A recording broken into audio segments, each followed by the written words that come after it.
Good morning. I'm going to call the Niagara Police Services Board meeting to order for March 28th, 2024. My name is Jen Lawson, and I am the chair of the Niagara Police Services Board. We begin the meeting this morning by acknowledging that the Niagara region is situated on treaty land. This land is steeped in the rich history of the First Nations, such as the Hadawindaronk, the Haudenosaunee, the Anishinaabe, including the Mississaugas of the Credit First Nation.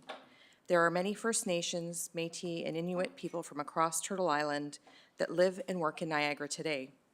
The Regional Municipality of Niagara Police Services Board stands with all Indigenous people, past and present, in promoting the wise stewardship of the lands on which we live. We'll start with roll call. Member Kiokio. Present. Member Gibson. Present. Member Yip. Present. Vice Chair Kapasavanu. Present. Member McKendrick. Present. And Member Steele sends his regrets. Do any board members have any declarations of conflict or pecuniary interest? Seeing none. If I can have members Kiokio and members Yip move that the minutes of the public board meeting held Thursday, February 22nd, 2024 be adopted as circulated. Are there any questions, comments? No? All those in favor? No one's opposed. That's carried. Reports for myself. We have the Canadian Association of Police Governance hosts monthly webinars as part of their educational strategy to keep police boards and police executives across Canada apprised of issues currently affecting the policing community. Board members attended a webinar on March 1st entitled "The Role of the Board and Policing Culture, the Disconnect Between the Police and the Public." A webinar entitled "Gaslighting in the Workplace, the Harmful Impact of Psychological Manipulation Confirmation" is scheduled for today at noon. Recorded copies of these webinars will be sent to the board for their viewing.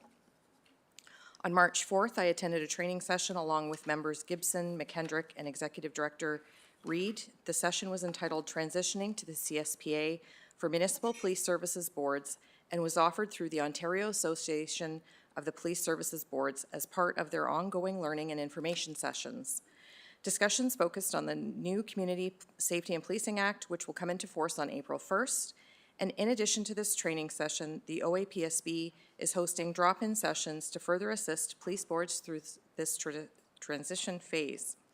These drop-in sessions will provide an overview of what boards need to know regarding the legislative changes that will take effect under the new Act, as well as providing clarification on the Ministry's mandatory training details and OAPSB's training sessions and materials.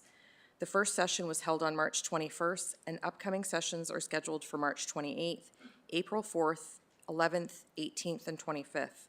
I encourage board members to participate in the remaining sessions by registering through the link that was provided in the email from the Executive Director, Deb Reid.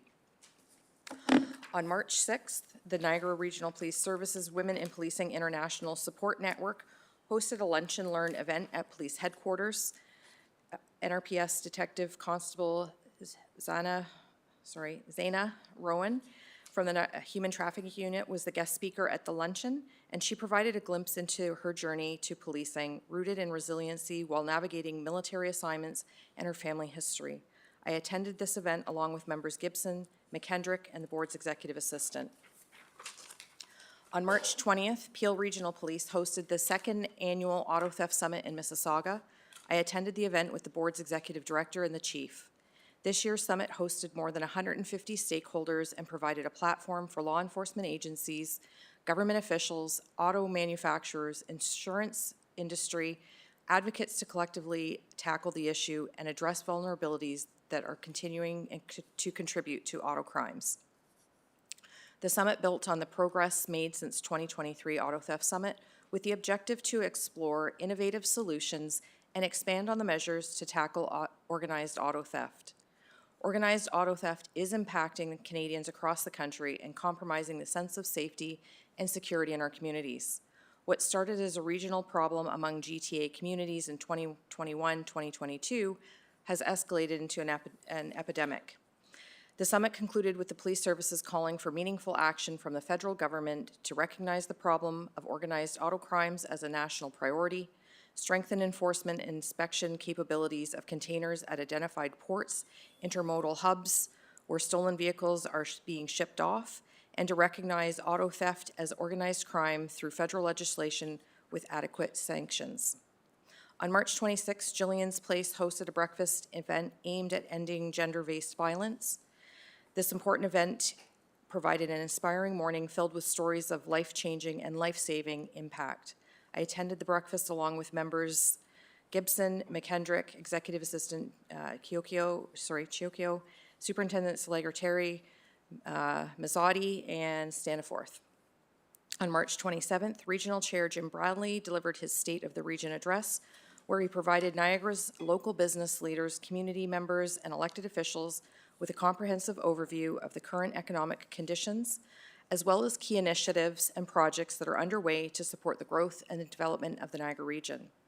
I attended the event along with Vice Chair Capasavanu, members Gibson, Yip, McKendrick, Steele, Superintendent Liger-Terry, Director of School, and General Legal Counsel Gully.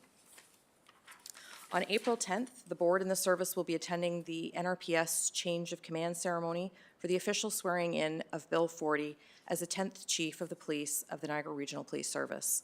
Chief 40 will be joined by the newly appointed deputies Luigi Greco and Todd Wasilovich. This special ceremony is taking place at Ridley College Chapel in St. Catharines beginning at 3 p.m.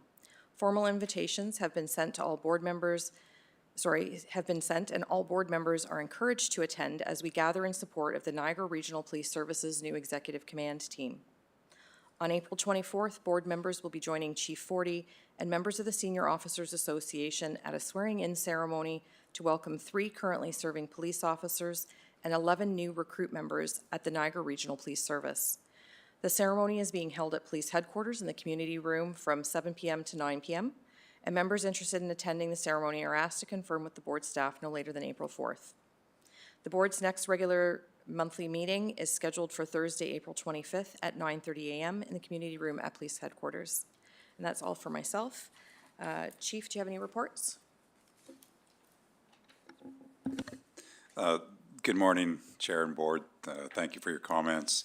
Maybe I'll start my comments, Chair, building upon yours and acknowledging the new senior leadership team, our executive leadership team that you see beside me and behind me, Deputy Chief Wasilovich, Deputy Chief Greco, recently promoted Superintendent Sandy Staniforth to my left, over my left shoulder, Superintendent Darren Forbes, recently promoted as well, Superintendent Mario Lagrateria, who was promoted last year, Superintendent Dave Mazzotti, promoted within the last couple of months, have all now assumed their positions and are actively engaged in getting to know their respective business lines and their responsibilities. So I'm very excited and thankful to have them in their positions. We already have, Director Ascool in IT, and Nilan DeVay is now working with me, alongside me, as the executive officer. So very excited about these recent announcements, and thank you for the opportunity to recognize them. I won't take a lot of time providing my comments. I'll simply build upon yours, if I may. You referenced the Auto Theft Summit that we attended in Peel, hosted by the Chief of Peel and the Commissioner of the OPP. Further to that, we had an incident take place here in St. Catharines whereby a vehicle was stolen in a robbery, and our investigators were able to, in short order, bring the person responsible for that theft into custody, and he's now charged accordingly. So that's some really great work by our first responders. On a community engagement front, we've been actively engaged in several community engagement initiatives. You referenced the fact that on March 6th, the Women's Internal Support Network had a training initiative here. It was a tremendous opportunity for one of our strong young women to showcase her resilience and her leadership for our entire service to see. So we thank Zaina for that. And then one thing that you didn't mention, or if you did, I missed it, I apologize.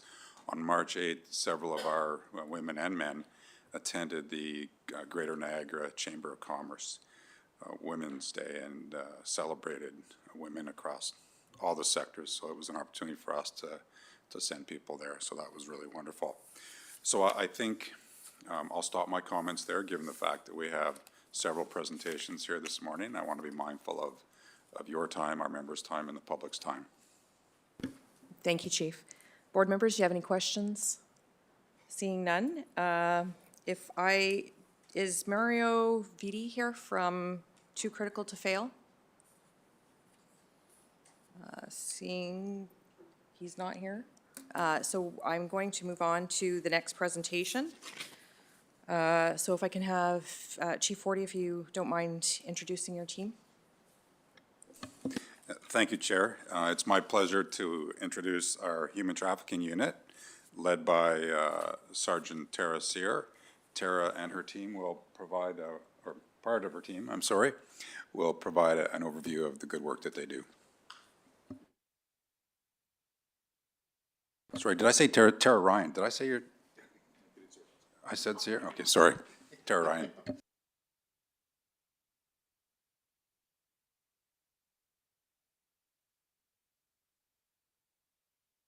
You need to turn your microphone on. Thank you. That's good. Okay. It's good I need it. Okay. Good morning, Chair Lawson, members of the board, Chief Forty, and executive leadership team. Thank you for having us here today. We're here to present on our human trafficking unit. Alongside me is Detective Constable Dustin Picton. He's our longest-standing member of the unit so far that's currently in the unit. I'm Detective Sergeant Tara Ryan. I'm the newest member of the unit and started here this month. So I'm going to start with an overview of the unit itself. So the unit falls under the Special Victims umbrella, and our office is situated here on headquarters at 5700 Valleyway. Our team is comprised of 4 officers, so that will include 3 detective constables and 1 detective sergeant, and we also have a specially trained human trafficking victim services personnel assigned to assist our team. All of the salaries for the 4 officers and this victim services personnel is funded through provincial grants.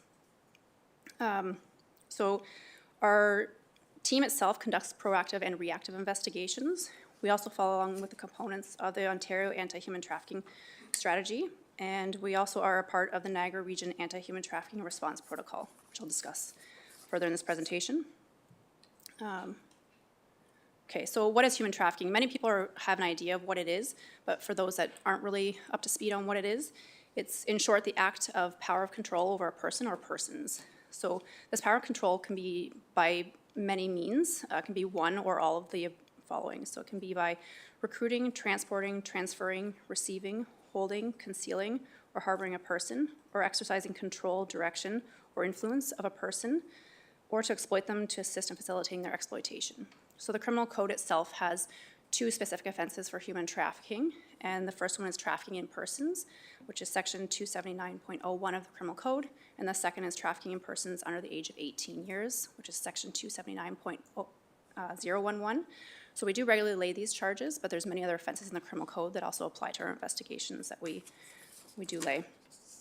So next I'll move on to the Ontario Anti-Human Trafficking Strategy. So there's 4 main components to this strategy that our team tries to follow fairly closely.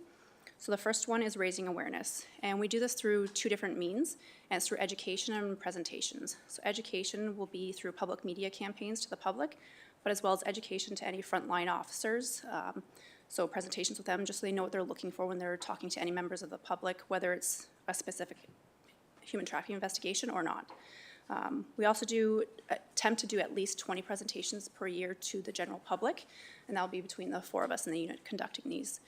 These can be to various community groups. So it can be, we have a lot of times people reaching out for information or advice on what human trafficking is. So we'll obviously provide presentations there, but we'll also seek out groups that we think could benefit from the use and the information and advice as well.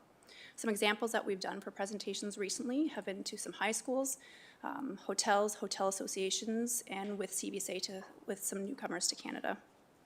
And the purpose of this education and presentations are really to assist the general public in understanding what human trafficking is, and if they're seeing signs of it, what to do and how to report it, and try and increase awareness that way. We're also hoping that by public media campaigns and putting presentations out there, that anyone who's involved in human trafficking in the Niagara region is going to see that our service does focus on these investigations and we do take them seriously. So the next component of the strategy that we follow is protecting victims. And it's kind of a 2-prong approach. It's a proactive approach where we do education on the current laws and safety planning with current survivors, and we also speak with future potential victims as well. The second approach is a reactive approach, and this is through our intelligence gathering and enforcement of the laws and our investigations that we conduct. The third component of the strategy we follow is supporting survivors, and we believe this is one of the most important components to follow. It's a coactive approach, and this is done with our service along with many other community partners who are all a part of this protocol that I'll discuss in the next few slides. And this is, in short, the use and deployment of community-based supports to help survivors heal and rebuild their lives. The fourth component of the strategy we follow is holding offenders accountable. So that's, of course, done through our investigations, but it's through a coordinated and consistent approach between our law enforcement, the Crown attorneys, and the court system. So, next I'll talk about the Niagara Region Anti-Human Trafficking Response Protocol. So we're a member of this protocol. It was actually initiated by the YWCA, and it just became active in 2023, so it's a fairly new protocol. What it is a best practice approach. And it was ideally put in place to reduce barriers that were negatively impacting the full support of the survivors. And the protocol itself focuses on human trafficking for the purpose of sexual exploitation. It has some crossover with labor trafficking, but really is the specific focus of sexual exploitation. So you'll see listed here are our 14 community partners. I won't read them all out. They're listed here for everyone to read. But in short, they are reflective of female support groups, Indigenous support groups, victim support groups, mental health and medical assistance centers, family and children's services, and our service. The protocol itself sets out each partner's that are listed here, respective role, responsibility, and available services, so everyone's aware of what's available to the survivors. Okay, so this next slide here really shows that there's no one straight path for assistance for a survivor, that no matter how they're identified, they have access to all 14 community partners at any time. It also shows that there's a collaborative approach with all of the community partners to work together. The intent of the actual protocol is to outline how each partner is going to respond to a survivor, how we respond to their immediate families, and any witnesses. Beyond defining our roles and responsibility, each partner, the protocol delineates the approach and agreed upon principles and when responding. The protocol is in place to ensure a consistent, comprehensive, and knowledgeable response from our partners, and our service is just one conduit to help. So next I'm going to go over our unit staffing, statistics, and some caseload. So you can see here from the slide, our unit has slowly increased in team members. It began actually in 2019. I think Dustin was one of the original members. And it started with just 2 detective constables. It slowly grew, adding a detective sergeant, and then receiving further funding, and finally getting our 4th team member in the summer of last year. So having more people in a team is, of course, going to be a benefit because more work can be done. These investigations can be fairly complex. There's no 2 investigations that are going to be the exact same. Everything's going to be a little bit different. But in general terms, each investigation will involve a number of interviews, sometimes many interviews, search warrants, production orders, surveillance observations, data analysis, open source searches, amongst other reports and investigative techniques that we can deploy. Looking at the statistics at the annual reports that have been submitted, there's an overall increase in all the statistical categories. Of course, this is going to be due in part because we have more team members being added, so of course more work can be done. But we also believe that the increase is also in investigations in due part to the community trust that we're trying to build and more reporting coming forward to us as well. We do believe that the statistics could be higher. We're looking at the workload and the cases that we have in front of us. We can only do so much with what we have. So ideally, we'd like to do more proactive work, but we have to also focus on the reactive work that's being reported to us as well. An example of the increase in stats, just from this year alone and looking at it, so from 2024 January to present, we have almost half the amount of charges laid that we laid in all of 2023. So I'm going to move on to conclude here and talk about a recent project that was done that was also posted in the media, and this will be Project Rift. This was done with the team and the previous detective sergeant who compiled a really great project here. And it was a project to focus on persons using the internet to communicate and meet in person with people believed to be offering sexual services for money. Members of our team were assisted by the Niagara, our services ICE unit, domestic violence unit, child abuse unit, and then other external partners that are listed here on the slide. It was a proactive measure to identify offenders seeking sexual services from persons under 18 years of age. And the goal of the project itself was to proactively protect youth from being future victims of human trafficking and sexual exploitation, but also to create community awareness to those seeking sexual services from youth as well. In the conclusion of the project, there was 13 people arrested and 39 charges laid. Each accused was charged with 3 offenses, which were obtaining sexual services for consideration from a person under 18 years of age, invite, counsel, or sexual exploitation of a young person, and agreement to commit a sexual offense against a young person under 18 years of age.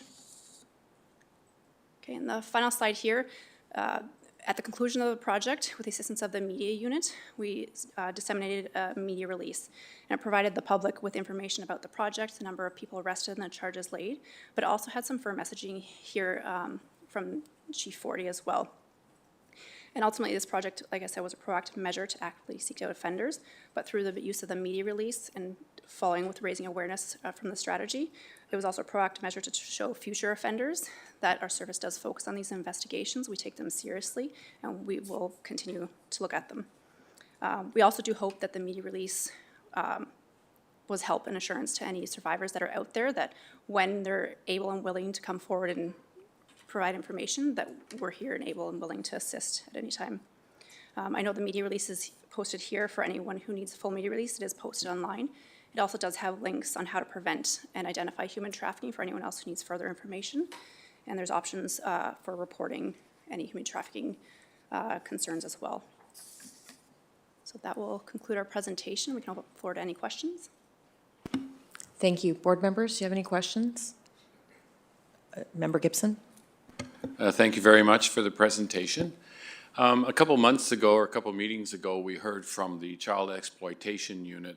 And if I recall correctly, they had about 490 outstanding cases that they couldn't get to. What is your unit looking like? Because being aware of how policing works and the complexity of it, do we have a lot of cases sitting in the queue that we would like to get to but can't due to not enough police officers? Or? For sure, we definitely do have cases in our queue. And how we address those is, of course, they're all important. They're all, a good chunk of them addressing victims that are under age of 18, some older as well. So we do prioritize the more serious first. We will always actively investigate all coming in, but there is definitely a list that we're trying to address. But there's many that are going to be unreported, and we can only do so many proactive approaches.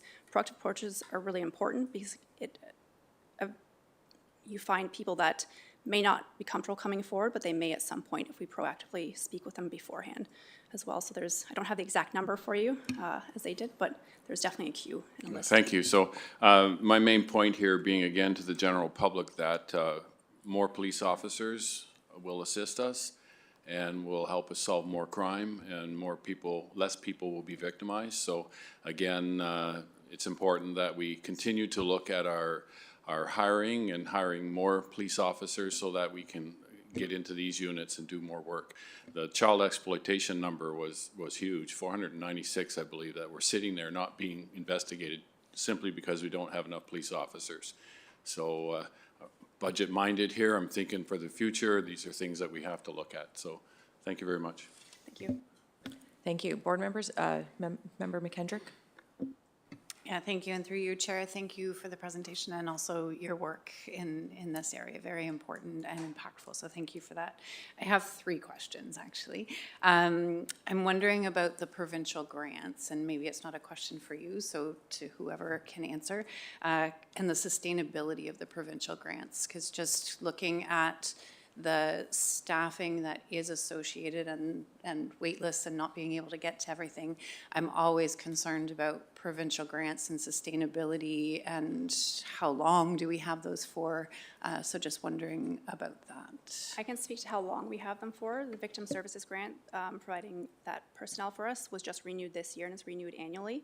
For the officers involved in our, I believe that grant expires at next year, spring of next year. As far as how long that funding goes, I don't know if Chief can answer that. Or sustainability.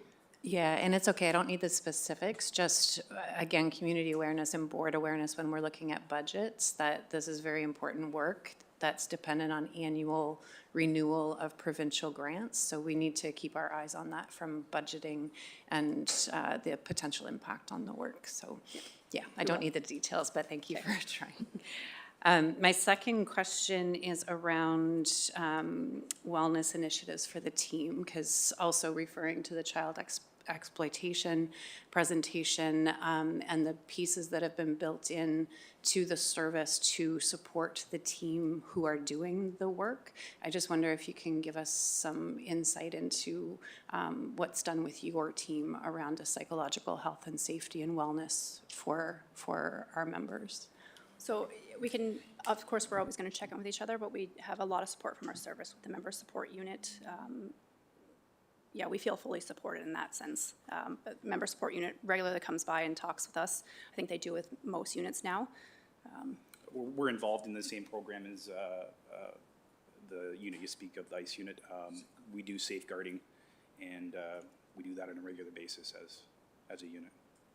Wonderful. I assumed that, knowing what I know about the service, but I didn't want to make the assumption, so thank you very much.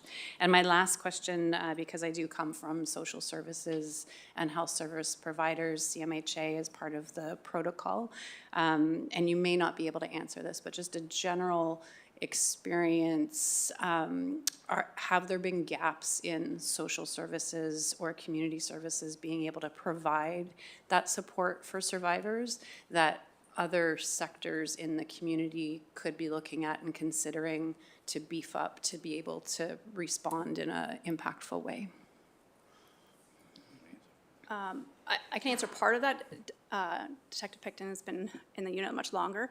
I know just my short time here, the protocol that I spoke about was put in place to kind of get rid of those gaps that are there and the problems that were occurring.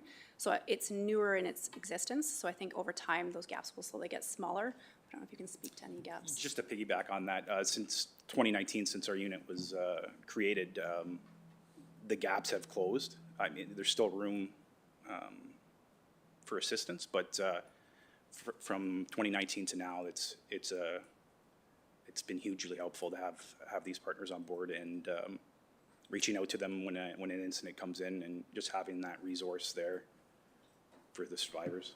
Wonderful. Thank you. Any other questions? No, seeing none. Thank you very much for the presentation. Thank you. If I could have Vice Chair Capsavanu and Member Gibson move that the presentation be received. All those in favor? No one's opposed, so that is carried. Chief, if I can have you introduce the next presentation? Yeah, thank you, Chair. It's my pleasure to introduce Detective Sergeant Ray Assetti. Ray has oversight of our fraud unit, and he'll provide an overview of what they do for the board.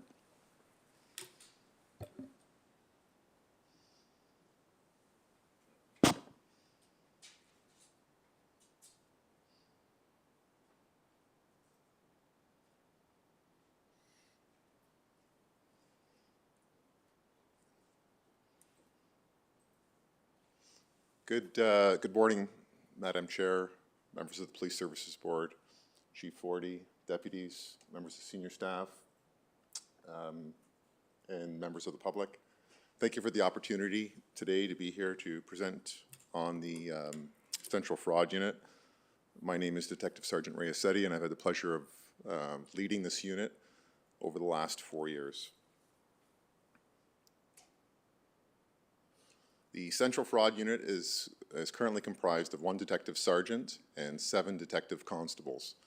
The constables in this unit come with varied experience, coming from different fields, including criminal investigations branch, domestic violence, and other investigative units within the service. The mandate of the Central Fraud Unit is to investigate the following offenses: fraud over $5,000. We use the criminal code benchmark of either fraud over or fraud under. Our mandate is to specifically investigate the offenses over $5,000.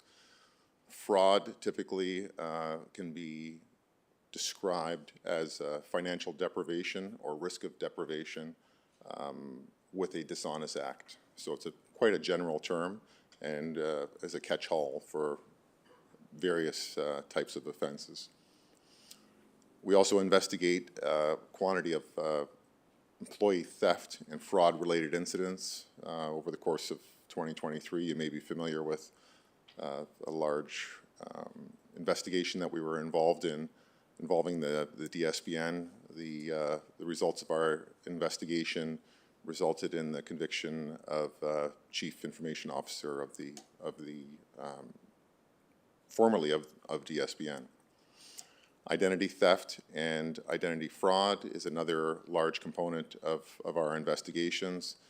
Typically, these incidents are reported to us and they involve a financial loss. Typically, we have an individual who is a victim of the identity theft, and we also have some sort of private institution which is at some sort of a financial loss as a result of their personal information being breached. Theft by power of attorney. This is another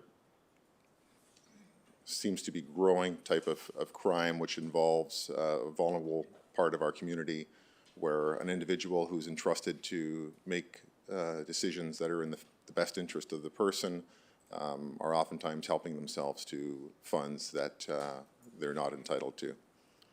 Also, in a general sense, we look at financial elder abuse, which involves someone being in a position of trust or authority over another person and taking advantage of their finances.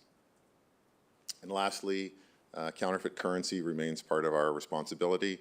The Financial Fraud Unit is primarily focused on investigating incidents which involve the production of counterfeit currency.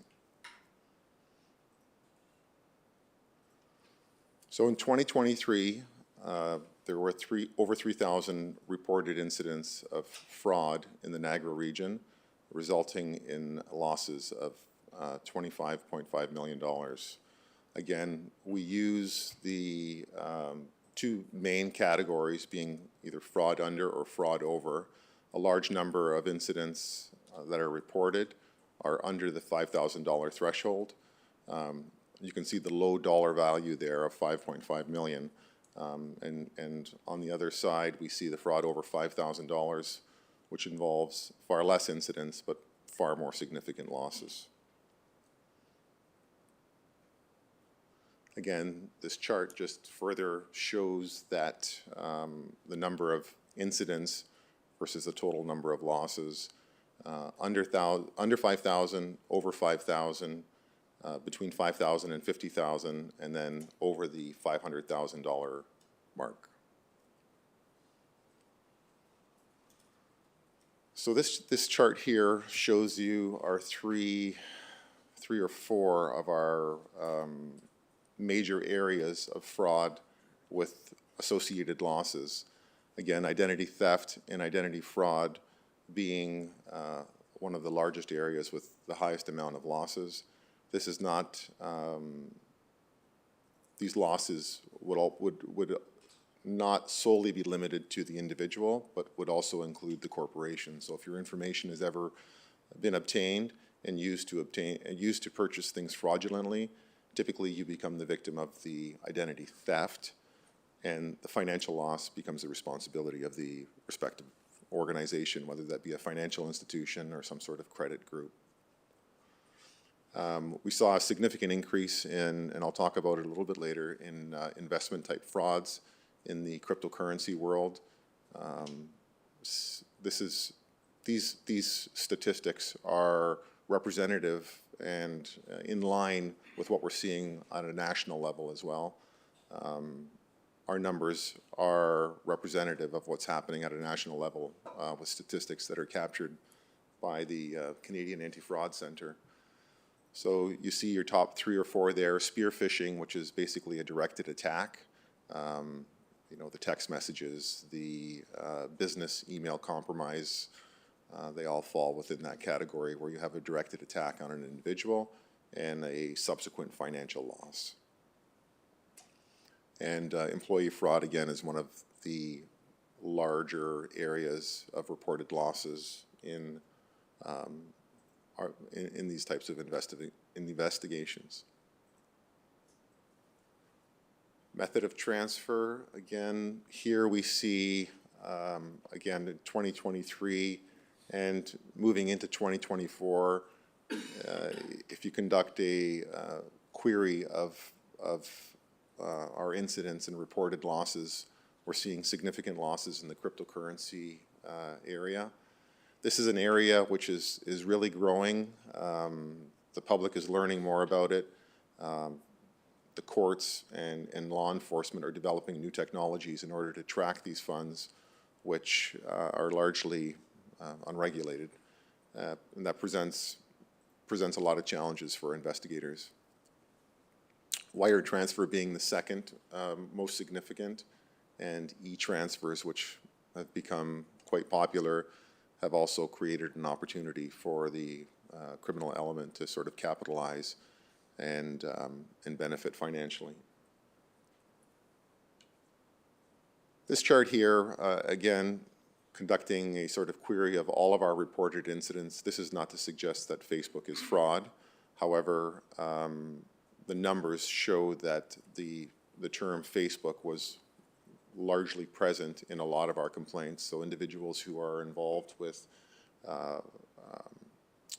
making purchases online or received some sort of invitation to send information, somehow, obviously in its great popularity, it's become a great way for it to sort of be legitimized by criminals as well to take advantage. Remote desktop, in a lot of situations, what we're having is individuals who are being approached typically by telephone and being asked to install some sort of software which allows a user to remote access the computer from anywhere across the world. And we've spoken to individuals who are on their computer and can see their mouse dancing across the screen, and people are harvesting information at this point. People have applications that are open, banking software, and all of a sudden you see funds and finances being moved around. So this has become quite popular. As you can see, it's it's resulted in significant losses. Bitcoin ATMs as well. This is another growing area where individuals can sort of convert Canadian currency into digital currency and conduct a transaction, allowing funds to travel across the world. Grandparent scams as well, you see that as being our fourth. I'll talk about that a little bit later in our education programs that we've developed to go at this problem.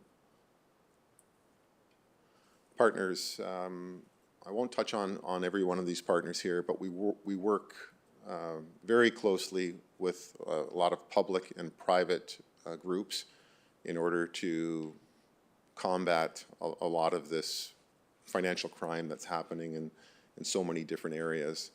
I belong to numerous associations and attend on sort of quarterly meetings to present concerns and identify loopholes and try to correct and reduce victimization in the Niagara region. Canadian Bankers Association, Ministry of the Attorney General, we rely quite heavily on our cybercrime unit as well to assist us with our cryptocurrency investigations. They've been effective with using software in order to assist us with following the money. As well, with technology, obviously we enjoy the benefits that technology brings to us, but it also creates an additional opportunity for the criminal element to use in order to victimize people in the community. Education, this remains an important part of what we do on a daily basis. Constantly looking to identify problems and come up with solutions in order to reduce the victimization. In 2021, I presented in conjunction with corporate communications on the point of sale scam intervention program. And this program sort of born out of the need to go out and address the large quantity of gift cards that are being purchased from retailers through different types of scams. It's amazing to see how individuals are convinced to go out and buy gift cards in relation to a scam, whether it be a bank examiner scam, whether it be a romance scam, or they're convinced to go out and buy large dollar value in gift cards. Eventually, they share the information on the gift cards, which allows it to be redeemed again across the world. Noticing certain tendencies with certain retailers, we aggressively went out and targeted these businesses and made them aware of the scams that are happening. We created a program which allowed them not only to be aware of the situation, but also to create warnings where an individual, could scan a QR code and receive information about the fact that they could possibly be victims of crimes, and kind of trying to get them to sort of stop, slow down, and think through the situation. The banker initiative that we launched in 2022, we were seeing significant losses in the grandparent scam. This is also known as the emergency scam.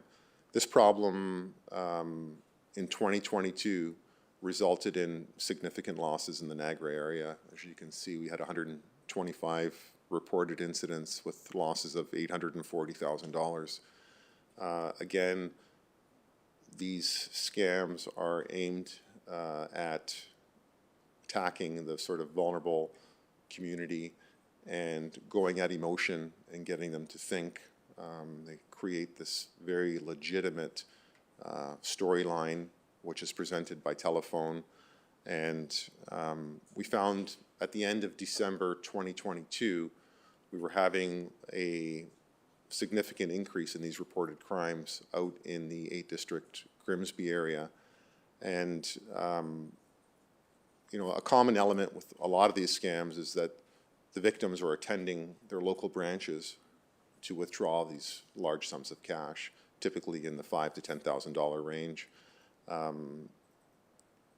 We had tried to send this message through the financial institutions at a corporate level, at a higher level, in hope that it would reach the front line, but we still continued to see significant numbers. So as a unit, in order to address this problem in December, we went out to every branch in the 8th District area and had FaceTime with bank managers to make them aware of the scam and to provide them with information to recognize potential victims that are coming in and to try to get them to sort of slow down the process and to move from more of a nobody likes to be questioned about accessing their money, and it's a delicate balance.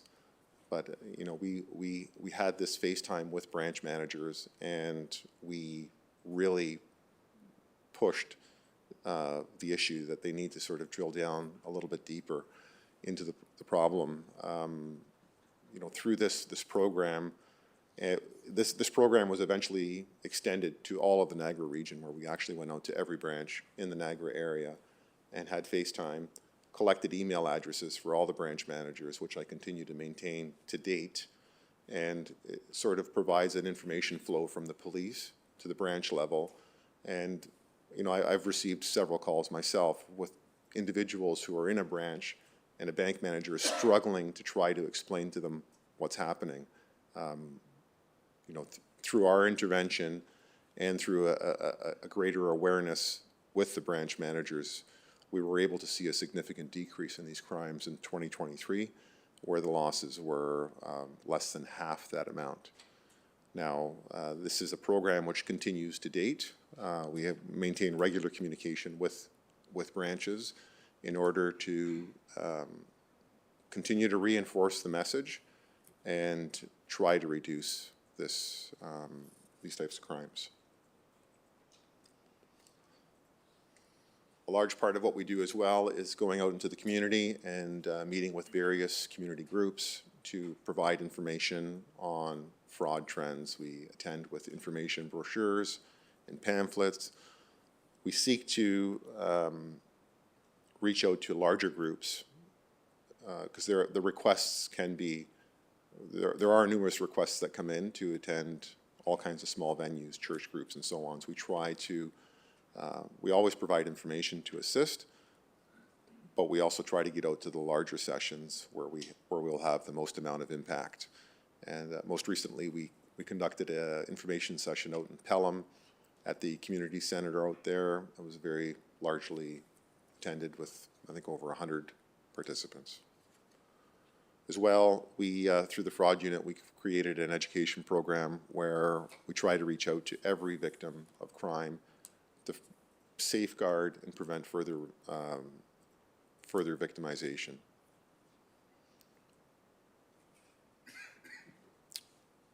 That concludes my presentation. Thank you very much for that. Board members, do you have any questions? Sorry, Vice Chair Capizavanu and then Member Gibson. Thank you for that presentation. I just have a question around the identity theft piece.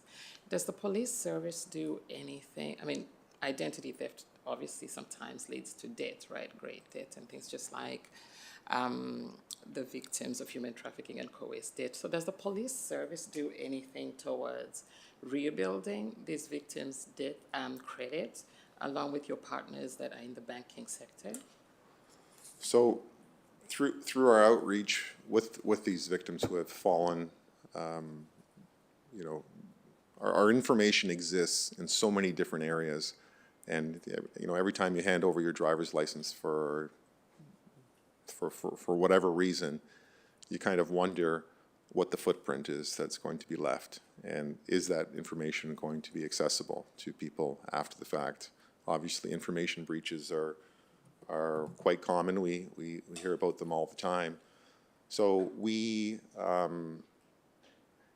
through our communication with victims, we provide them with literature that will assist with trying to reestablish their identity and their credit. Bodies like the TransUnion and Equifax are largely involved with that process. And as far as actually being involved with reestablishing their credit, we can't do that, but we will lead them to the proper agencies that can help them with that. Member Gibson? Thank you, Chair. Thank you very much, Ray, for the presentation. Obviously, a lot of effort is being put forth to educate, prevent, which is really, I believe, truly the path forward on fraud like this. But of those that we do charge, how's our conviction rate? And secondly, what kind of sentences are they generally receiving here in Niagara? So it's tough to speak generally on that issue. I have a very good relationship with the local Crown's office, and you know, with the larger files, we definitely work harder at trying to ensure the appropriate balance.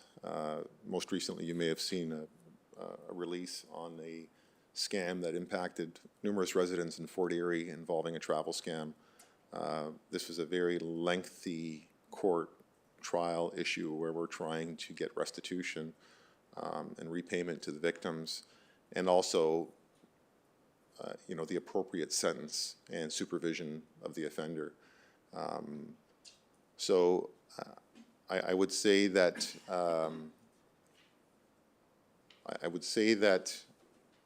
there is attention for financial crimes,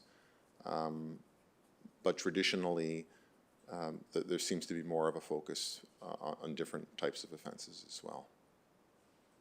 Okay, thank you. So for the general public who always thinks that the police are going to throw them in jail and throw the key away, fraud is one of those areas, that doesn't really happen too often. It's more about restitution, and prevention is the big focus, so. Yeah, it's more of a sort of staged approach to the problem and how frequently we're seeing offenders. All we can do is present the best amount of evidence and the best investigation and allow the courts to sort of effectively deal with that. It's sort of, it becomes out of our control at that point. Okay, thank you very much. Thank you. Any other questions, board members? No? Thank you very much for the presentation. Thank you. If I could have members Kiokio and Gibson move that the presentation be received. All those in favor? No one's opposed, so that is carried. Chief? Thank you, Chair, and I just want to comment with respect to the last two presentations, just to underscore the significant success that our both human trafficking unit and our fraud unit have had through proactive engagement and going out and trying to educate the public. And in this particular case with Detective Sergeant Nassetti, the value of him going out to the banks and flagging for the bank tellers, as simple as these are the things to look for when somebody comes in trying to withdraw large sums of money. And then by virtue of that training, the bank is asking questions that stops that I won't even say fraud, I'm going to say theft from taking place from oftentimes elderly, vulnerable people where their life savings are at risk. So just excellent proactive work, again, by Ray and his team. It's my pleasure now to introduce Inspector Kaczynski and his team to provide an overview of our Equity, Diversity, and Inclusion Unit.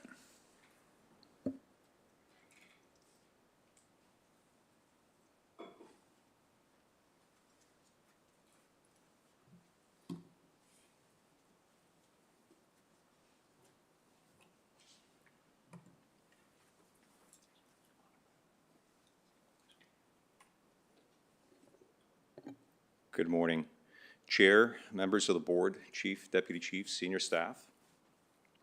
Thank you for this opportunity to present on the Equity, Diversity, and Inclusion Unit and all the great work our members do in support of the service's diversity plan.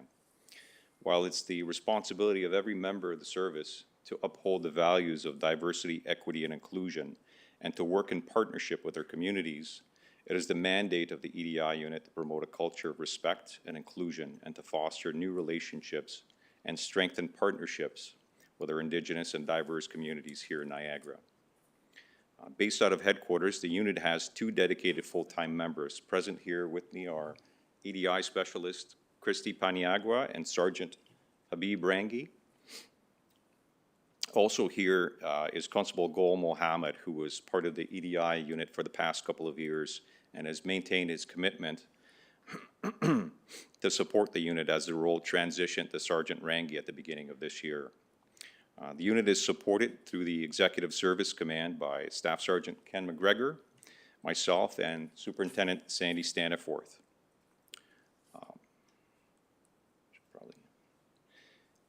In this presentation, I'll briefly describe some of the work done by the EDI unit internally to support an inclusive and respectful workplace and to provide resources to our members to enhance service delivery and to foster and sustain positive relationships with Indigenous and diverse communities.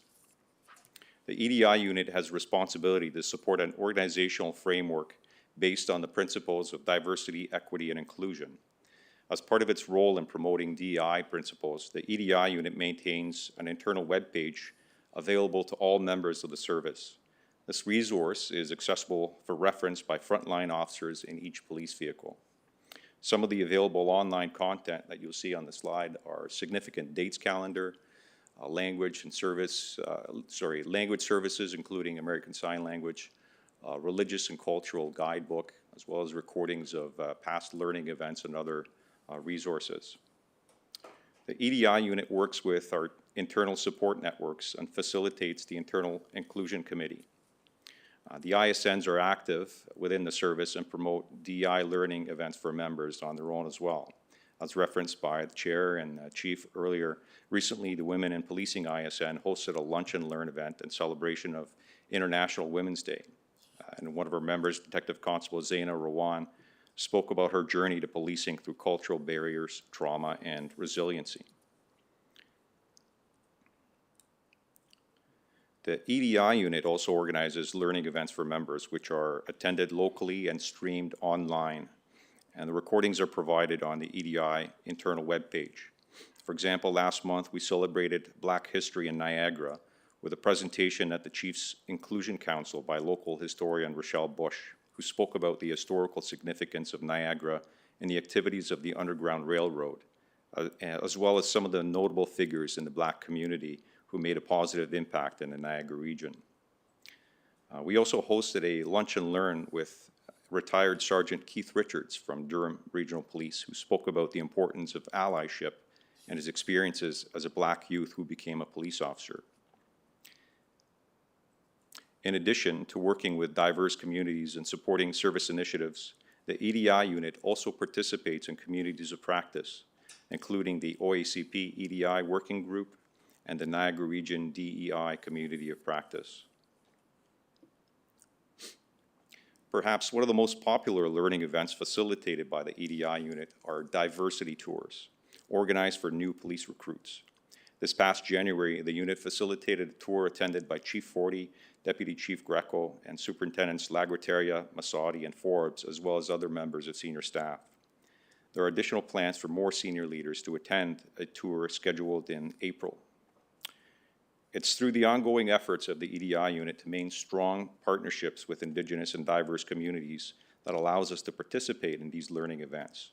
Not only do members of these communities feel more included through this type of engagement, but members of the service gain valuable cultural insight and opportunities to build trust and confidence that will help them throughout their careers. We're fortunate to have many Indigenous and diverse community partners who allow us to participate in these events throughout the year. And we rotate the locations we attend so that we don't exclude any one community that wants to take part. The EDI unit works throughout the Niagara region to support our local Indigenous and diverse communities. The next several slides will go over some of the events that the EDI unit participated in over the past year. We have partnered with school boards and community organizations during Take Your Kids to Work Day to give opportunities for children from Indigenous and diverse communities to learn about policing. We participated in events organized by Indigenous and diverse communities, including the Fort Erie Native Friendship Center, Niagara Folk Arts Center, Pride Niagara, the Ontario Festival of Culture, Arts and Sports, and many others. As well, we have participated in outreach programs with post-secondary learning and community organizations to deliver presentations to international students and newcomers to Canada. In addition, on the service's website, we provide access to informative videos for newcomers to Canada that present an overview of policing services in different languages, including Arabic, Mandarin, Hindi, Urdu, Spanish, and English. These videos were produced by the service's video unit in partnership with the OACP. Through the service's Stop Hate campaign, the EDI unit has worked to raise awareness of hate-motivated crimes and hate incidents among members of diverse communities in an effort to open lines of communication that will result in increased reporting to police and better outcomes for victims and affected individuals and groups. The EDI unit has created and distributed pamphlets in 9 languages which provide information about reporting hate crimes and hate incidents, which are available on the service website. The unit works collaboratively with organizations across Niagara and participates in cultural and community events to foster positive relationship with groups and individuals of Indigenous and diverse backgrounds. In 2023, the EDI unit, with assistance from other units of the service, took part in over 100 events. We will continue to work on strengthening partnerships with our Indigenous and diverse communities and show up to provide support with cultural sensitivity. In addition, members of the EDI unit are part of communities practice and partner with other DEI-focused organizations in policing, including Serving with Pride and the Association of Black Law Enforcers. Service members representing diverse communities and senior leaders have attended a number of events in relation to our active role in DEI organizations, including the Serving with Pride Gala, where Constable Gol Mohammed received an Ally Award, the ABLE Gala, and the OACP's DEI Summit and Conference. As we move to operationalize the service's diversity plan included in today's agenda for your review, the EDI unit will play an important role in meeting our goals and objectives and working together with our Indigenous and diverse community partners to ensure that we continue to be more inclusive and to strengthen partnerships that will lead to an improved sense of community safety and well-being. Thank you for your time and your interest in hearing about the activities of the EDI unit, and we're happy to take any questions you may have.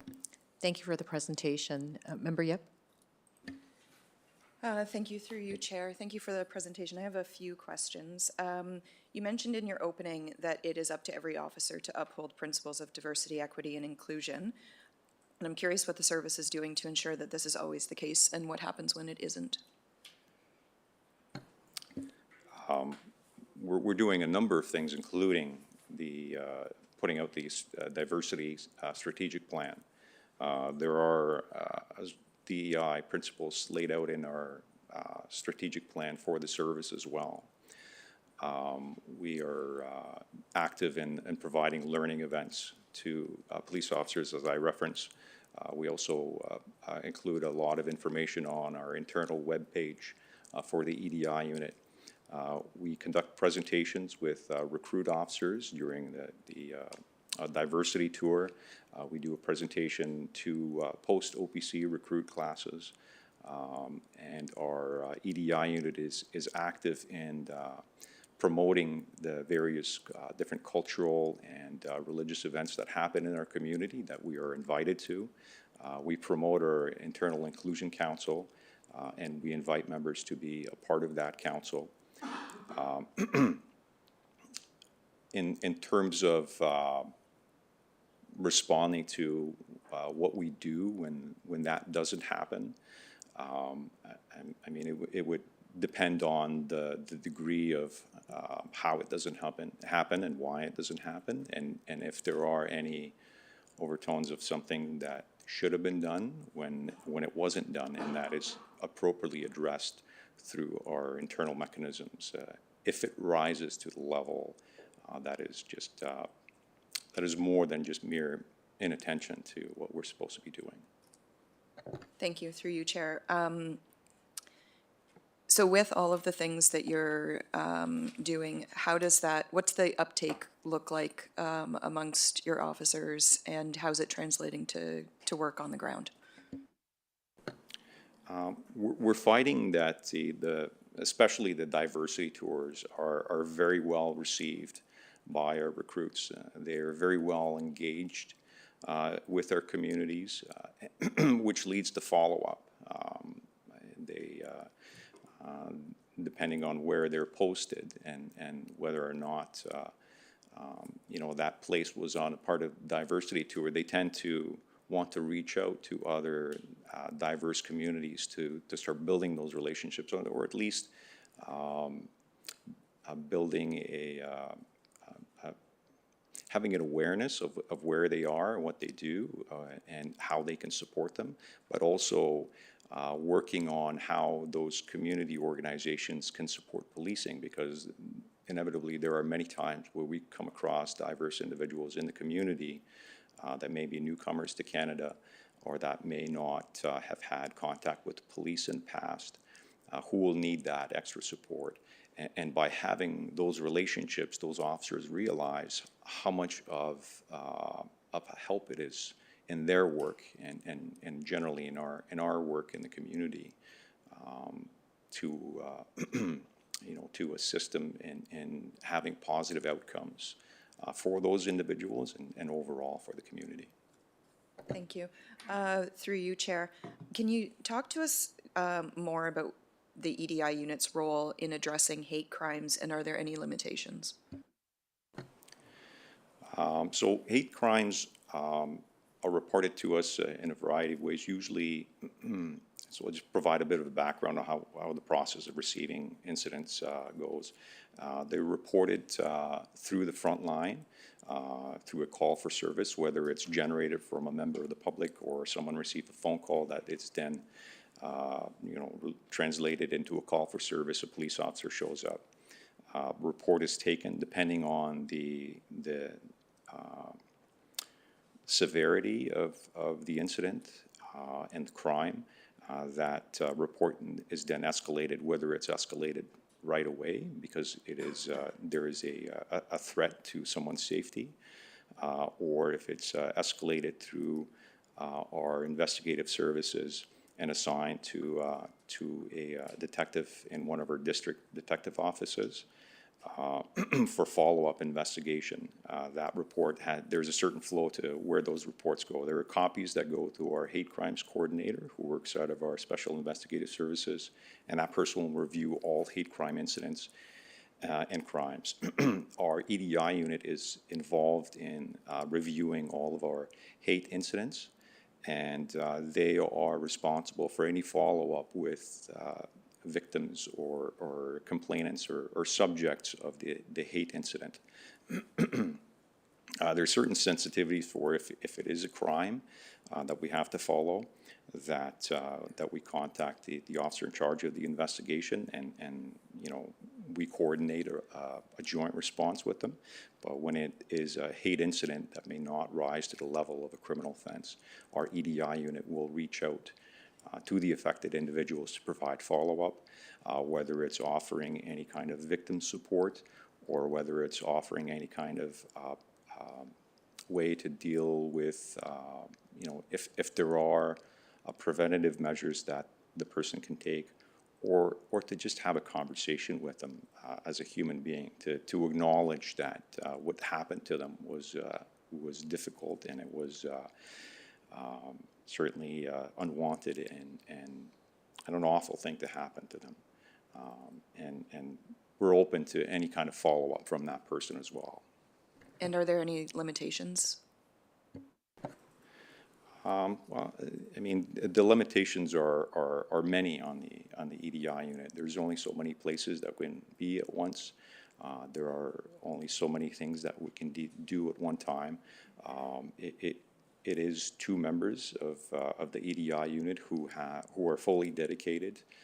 They're supported by Staff Sergeant Ken McGregor and myself and the superintendent. But it is in a larger organizational structure as well. So there's only so many things that we can do. They reach out to other units of the service who may support them in the response to addressing hate incidents. But certainly in terms of our maximum success rate and outreach, I'm sure that we could be doing better with more people, and we could have an improved impact upon the community as well. Thank you. Through you, Chair. You talked also about the work that you're doing to connect with equity-deserving communities, and I'm wondering if there's any challenges there.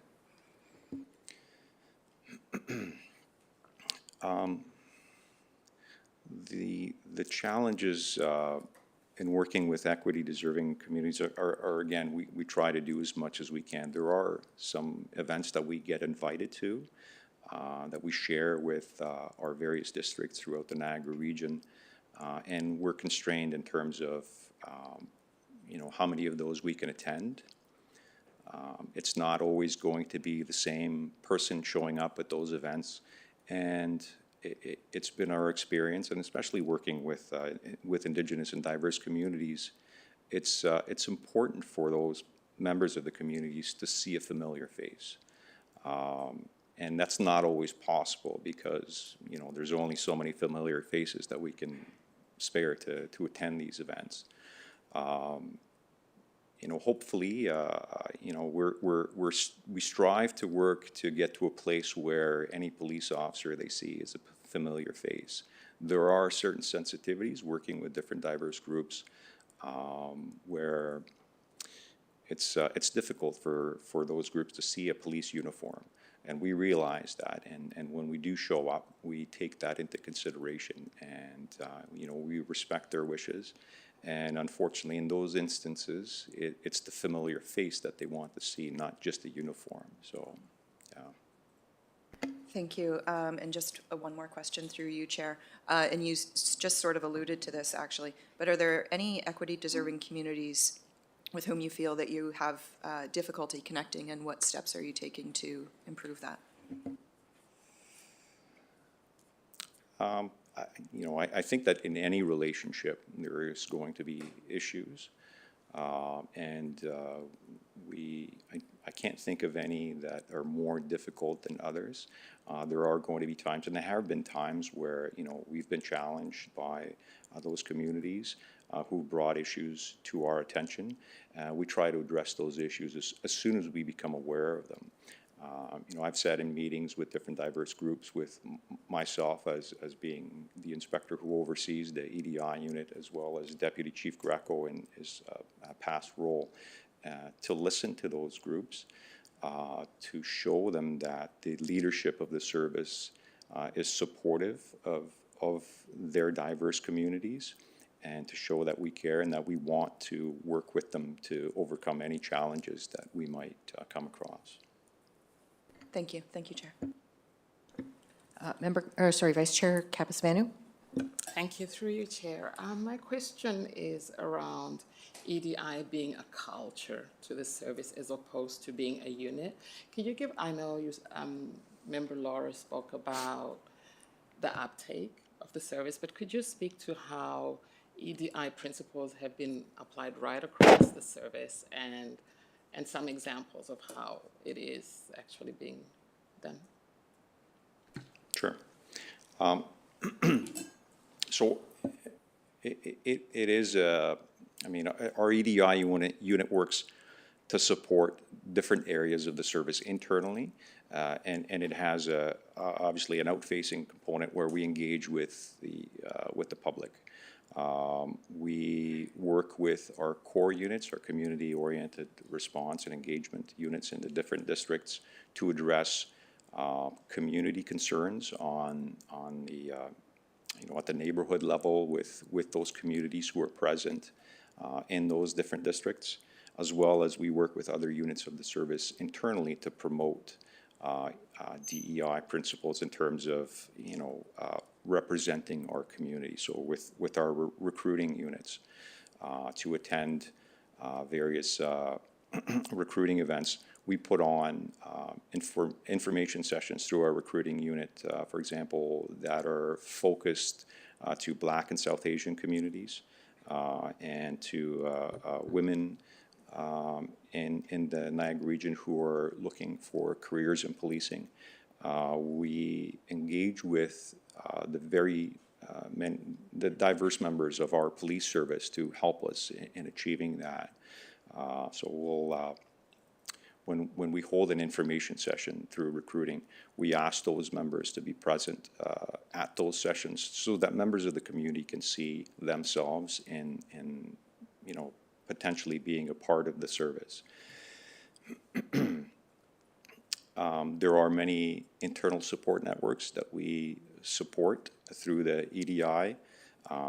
We are part of, as I said before, communities of practice, and we learn from other DEI organizations and committees to help us improve our response and our activities to support diversity, equity, and inclusion in the service. Thank you. Any other questions?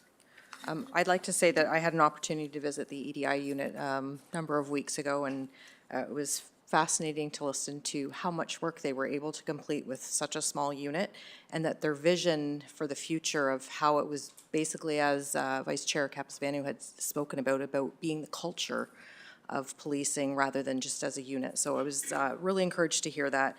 And that one of the other takeaways that I got was that often when they were out in the community, and please correct me if I was wrong here, but the challenge often wasn't necessarily with policing. It was other challenges that were happening within the community to very specific sections of those communities just being misunderstood because of society in general. And obviously, policing is the last call in a lot of those cases. So it's, we're out there trying to help educate ourselves to make sure that when we're approaching those situations, we're approaching them with a different lens ourselves. And I was very encouraged to hear how much work our unit was doing, being pulled in multiple directions from internal, external, as well as during the day and in the evenings. So I'm glad to hear that there's conversations about expansion and making that more of our culture. And the work will never be done, but I'm really appreciative to have had the time to speak to them. Thank you. Great, thank you. There are no other questions, so thank you for the presentation. If I can have members Yip and Vice Chair Capasvanu move that the presentation be received. All those in favor? No one's opposed, so that is carried.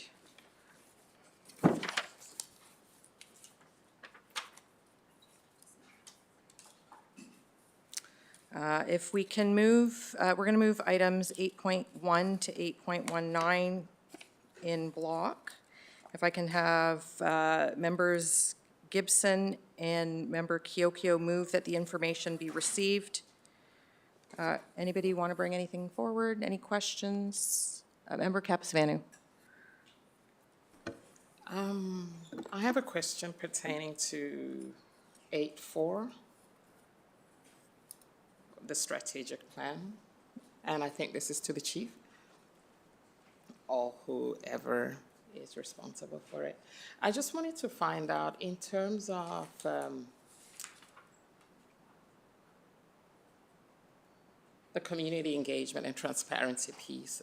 Is there any way, is there some measures that we're using, measurable outcomes that we have? Because what we have at the moment is just statements, and you can't really tell what the measurable outcomes are. Do we have, for example, if you've got your police community engagement efforts, are we tracking the progress towards this building of stronger communities?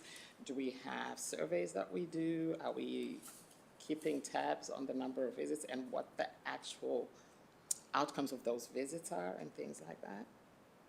I would like to see some measurable, hear about some measurable outcomes that are happening around the community engagement piece. Okay, so I think if I heard your question correctly, you're wondering if we've undertaken any surveys or if there are other ways that we're measuring community engagement and mobilization. Yeah, surveys is just one of them, right? That is an example of a tangible way of checking community engagement. I was wondering if there are any other ways that you're measuring the success of community engagement, because it's easy to say, you know, we're going out, the community is receiving us, but how do we know that it's actually working? What are the measures that we're using to know that this community engagement is actually working? So thanks. That's a great question. It's something that we talk about. We use the term community mobilization, and ways that we feel that can be measured are things like public complaints. Are we providing a service that is generally well received by the community? Just a follow-up to the previous presentation with respect to the Equity, Diversity, and Inclusion Unit, one of the things that we've recognized and we strive to do is be a learning organization, and through those opportunities, if we receive feedback from community members, and they may be areas that we're not particularly fully engaged in or fully knowledgeable about, that we use those as opportunities to be a more mature organization and develop ourselves in terms of the customer service or the community engagement that we're providing for those communities. In terms of communities or surveys and feedback, you know, typically we've done those surveys when it was time to prepare the strategic plan. We've talked about follow-up surveys, either annually or biannually, to receive feedback with respect to how the community feels we're doing. Dr. Divers recently retired, had oversight of portfolio. It's now moved to Ronnie. And I don't know, Ronnie, if you want to come to the mic and provide any additional responses in terms of the tracking of the data. We've recently, just this year, moved to a process to manually track our strategic plan and our grant monies in order to more effectively be able to account for what we're doing or what we're not doing. Through you, Madam Chair. Thank you, Chief. Just to top up the Chief's comments, typically when we're measuring these type of things, we're measuring a relationship. It's a little bit difficult to measure, but we do have both qualitative and quantitative measures that we put in place. In terms of quantitative, we count, for example, the number of meetings that we've had with the community partners, the number of partners, the level of engagement at the frontline officers and through our core unit, our community engagement unit. So we count those numbers and we try to improve on them year by year. That's in terms of quantitative. In terms of qualitative, it's a little bit more difficult to measure. This is when you're measuring a relationship, how good is the relationship? So you do it through, as the Chief alluded to, surveys is one way, and seeing that. We haven't done a survey in quite some time. The last one was done, as the Chief mentioned, was during the strategic plan process. That's not to say that we can't do more surveys in the future as well. That's it. Thank you, through you, Chair. I guess what I'm looking at when I talk about tangible examples, let's take the Indigenous community, for example. We have a calls to action, right, from the TRC. And what have we as a police service done in terms of engaging the community in taking the calls that are specific to the police service across Canada, and we are actually tackling one or two of them, that kind of thing. That's the kind of thing I'm talking about. Okay, that's a great question, and our efforts with the Indigenous peoples are something that we have undertaken recently through the diversity unit, and we are in the throes of engaging in a more meaningful way in terms of the actual recommendations of the national inquiry and the missing and murdered inquiry that flowed provincially. We will be tracking our activities with respect to that.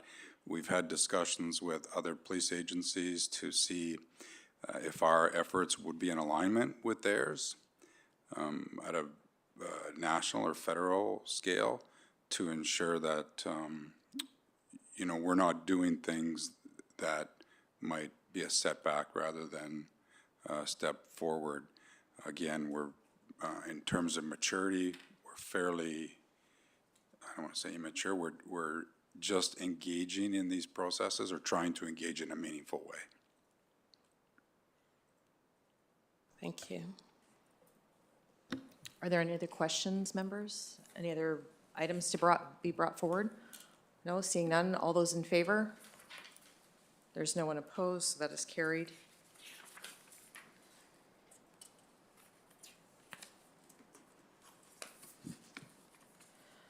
For new business, if I can have members Gibson and members Yip move that the board approve the services participation in the data collection pilot project being offered through the Center for Data Intelligence and Innovation branch of the Inspectorate of Policing Center. Questions, comments? No, seeing none. All those in favor? No one's opposed, so that is carried. If I can have Vice Chair Capizavanu and Member Kiokio move that the board adopt the draft bylaws effective April 1st, 2024 as appended to this report, and further that the board chair, executive director, and board solicitor be authorized to make any supplementary administrative amendments to board bylaws that may be required following an additional clarification of the CSPA and its regulations that may be received by the Ministry of the Solicitor General. Questions, comments? Member Yip. Thank you. Through you, Chair. In the bylaws where the Ontario Human Rights Code is cited, can we add gender identity and gender expression to align with the code? And it's possible that I missed this in the previous round. of bylaws that we reviewed, so can we just make sure that it's everywhere, that it's relevant, please? Yes, thank you for that. Vice Chair Capizvanu? It was the same point. Oh, thank you. Any other questions, comments? Seeing none, all those in favor? That is carried. If we can have members Yip and McKendrick move that the board adopt the 2024-2025 diversity plan of the Niagara Regional Police Service in compliance with section 37(1)E of the Community Safety and Policing Act as appended to the report. Questions, comments, member Yip? Thank you, through you, Chair. On page 9, part of what it says there is, we understand the need to address perceived negative experiences and opinions that hinder trust and cooperation between the public and police. And then on page 11, there's another part that says the service continues to promote videos that break down perceived societal barriers to policing. And I'm just wondering if someone can speak to us about the choice to use the word perceived. Chief?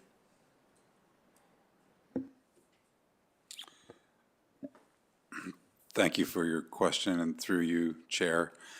I think it would be fair to say that the use of that word was unintentional, and that it would leave the door open for someone to think that there's a suggestion that it may not be legitimate. So I think it would be completely inappropriate for us to go back and examine whether that word adds value to the sentence that it was included.